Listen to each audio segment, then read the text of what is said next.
ever since I was like a little girl, I would say like 8 years old, I would sing a lot. I would come home from school and I'd sing this one song. It's called like Bluebird, I think. And I remember that my mom heard it and she was like, whoa, like you actually have like a nice tune to your voice. And I was like, I didn't really think anything of it, as a little girl. Yeah. But she was like, yeah, like let's put you in some like talent agency, da da da. And so I did like a little bit of like modeling as a little kid, but then it got really expensive and they were like, yeah, we're not gonna keep doing it. And my mom had more kids, and so they were like, yeah, we're just gonna move to Texas. So we moved to Texas, and I did like elementary to college. And in college, I did like a whole different thing. Like I went for electronic media, which is broadcast journalism, and I graduated with that degree. But then I just kind of like stopped making music until I moved back to California. And I got like a temporary job at UEI College. It's like a trade school, so they have a lot of like different locations. But anyways, so I was like a receptionist there, and one of the professors came up to me, and he was just like really friendly, and he added me on Instagram, and then he found one of my videos of me singing, and he was like, wow, Mija, like you have such a good voice. He said, I'm gonna plug you in. And I didn't think anything of it at first because, people say stuff like all the time. But yeah, he was like serious, and he like also like does like background acting. His name is Mike Valdez. Shout out to Mike Valdez for hooking it up. But he was on set with Danny one day, and he showed Danny one of my music videos, or not my music videos, one of my like covers. And he was like, wow, like, I want to call her. I want to like bring her in the studio, da da da. And so then that day, and I remember clearly, it was during COVID, 2019. Danny calls me and he's like, hey, Mija, like, I really like your voice. He said, like, let's meet up and talk about it. And so it took like a year for us to actually meet up and talk about it because, it was during COVID, so everybody was kind of like inside. And yeah, every holiday I would text him like, hey, Danny, like, don't forget about me. And yeah, a year later, I meet up with him at his restaurant in Hollywood. And I met him and Baby Bash at the same time. And I remember like there was like other producers there, and I was like freaking out because like not only am I meeting Danny Trejo, but also Baby Bash, who I like grew up listening to. And yeah, it was just like very like intimidating and overwhelming, but like in the best way possible. And I just remember like singing to him, and he was like, yeah, we're gonna get you signed. And yeah, ever since like 2021, I wanna say, I've been singing. Can you share with me like what kind of like hardships you faced intermittently in between those? Because obviously this isn't like all smoke and mirrors. You didn't just like Yeah. positive thing after positive thing. People run into stumbling blocks. So like, was there any point where you thought you were losing your passion for what you were meant to do, or like was somebody getting in the way? Like what like challenges did you face essentially? Yeah, absolutely. There's always challenges. I don't think that it's like an uphill, like constant, uphill. I think that like there's always going to be something that gets in the way of something. But yeah, I feel like during COVID was like the time that I just felt the lowest. I was like going through like, money issues. I was going through like a breakup, and it was just like so much at once. And you can't leave your house during that time.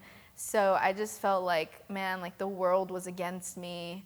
There was like debts, and, like one of my family members, or two of them, passed away from COVID. So it just like hit me all at once. And this was like during the time that I wasn't in contact with Danny either.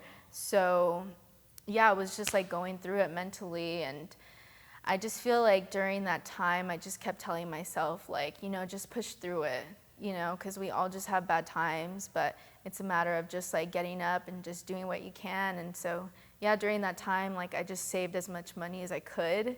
And because I was living with my godparents at the time, So it was like really hard. Also, I didn't have like my privacy in the house, and I lived with a lot of family members. They're great, and I'm so blessed to have been a part of that. But it was just so hard during that time, and I felt like I needed privacy, and I didn't have it, and I couldn't turn to like my family members. Like my parents aren't here; they're still in Texas. My siblings are in Texas, so I just felt so lonely during that time. But yeah, I just saved money. I moved in with one of my roommates now. And yeah, I just kept writing. And then, yeah, sure enough, I got in contact with Danny, and it just kind of like turned around for me, slowly but surely. So what I'm hearing is that you dealt with the stress of finances, the stress of intimacy, and the stress of family all at once. Yeah. That usually destroys people. Yeah. And what do you think was the main aspect that made you hold on in the middle of that monsoon season you experienced with your emotions and your career? Like what kept you going? Like what? And it doesn't need to be like, oh, my passion for music. Like what was the one little thing that you kind of hang on to, like you're holding a candle, and when it's raining outside? Yeah, I think for me, what like kept me going was the love around me. Like my parents love me so much, and my siblings and my family members, that like literally what I'm doing now is kind of for them too, because they've done so much for me.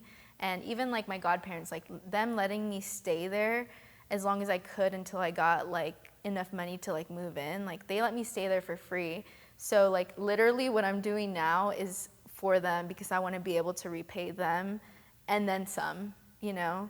So it's more of that. It's more of like the love that I have like for my family, my friends, and just being able to repay them. So despite everything you went through, this is about giving back. Yeah. That is like so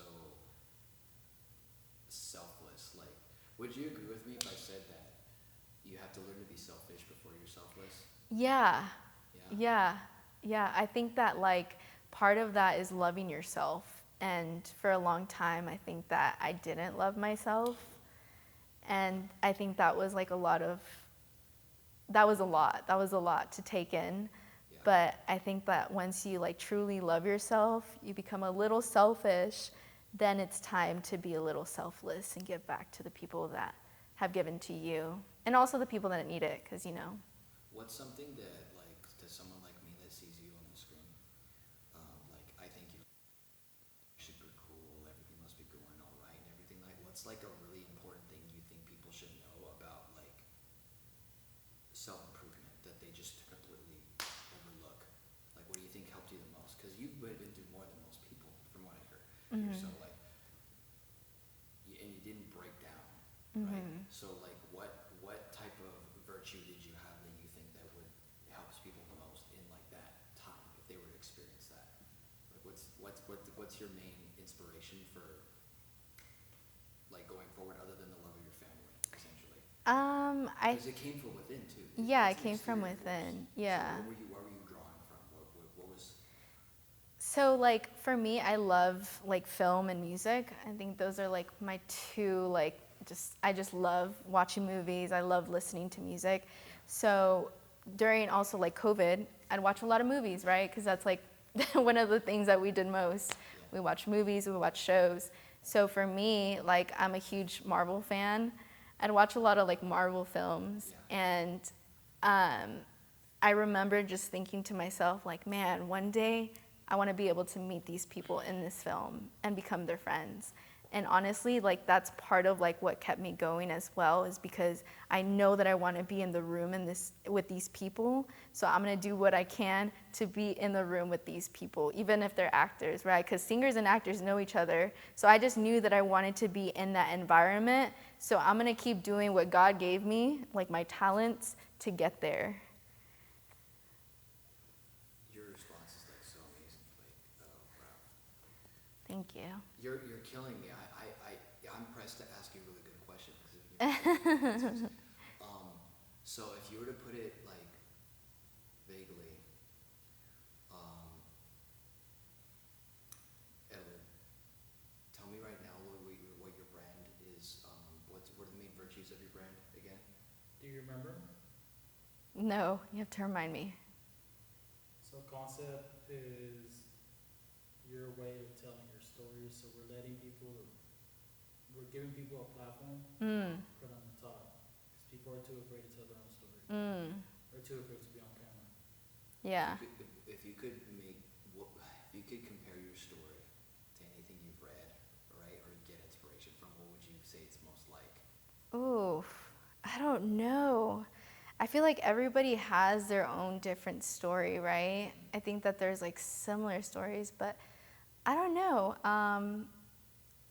I'm thinking right now like Becky G, because she was, I think she's from Compton, or I don't know where exactly she's somewhere from like LA, but I just remember her like because her parents were, I think, from Mexico, and she's like first generation, and her trying to make it in the industry. She had a lot of hardships, like especially like money issues, right? So I don't know if I could like maybe compare myself to one, because my parents are both like immigrants, right? Like they came from different countries.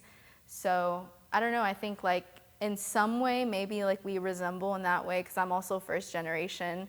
So it's like my parents came in like not really knowing things, and they did the best that they could raising me. So I just kind of had to like pick things up myself and make it work. You make this seem like this is easy difficulty for you. Yeah. Like, Yeah, no, it's hard. Yeah, sometimes I think my life was hard, and I see other people, I'm like, oh my god. Like, whoa. Yeah, it's crazy. So since you shared that with me, I'll tell you mine. So like, I think that draw a lot of parallels with Lord of the Rings. Ooh. Like, I think Frodo had a burden to carry, that's me, and I have the ring, right, which is my talent, and it eats at me, because if I'm not able to express it, then then I kind of like go like comatose or like catatonic. And my sister's kind of like Sam, because he was kind of like, okay, you're Mr. Frodo, you have to keep going, like you can't just stop, you have to keep walking. And then, Yeah. like, and there's that one friend you have in your life, Yeah. my sister, who's there, and she always show up when like it got darkest, and she would go, no, you have to keep going. I'm like, oh, that's right, like, you know what I mean? Yeah. You're sitting there holding on to it, and I'm like, Yeah. oh, okay, you know. So, and then like just say the big mountain he has to climb up, that's like my goals, and it's scary. Yeah, it's scary. Because once you're there, you realize all the responsibility. Yeah. Yeah. Like, you're looking forward to it too, so it's a little scary and it's inspiring. So I mean, yeah, like I totally understand what you're talking about. Yeah. It's crazy. Is there anything you want to ask, Edward? So why concept? Yeah. Why concept? Yeah. Because I love what the brand stands for. I think that like a lot of people want to know artists or just people in general in a more intimate way, right? And it's like bringing your talents and being able to present them and tell your story in a more personalized way is important. So I stand for it. Thank you. Thank you.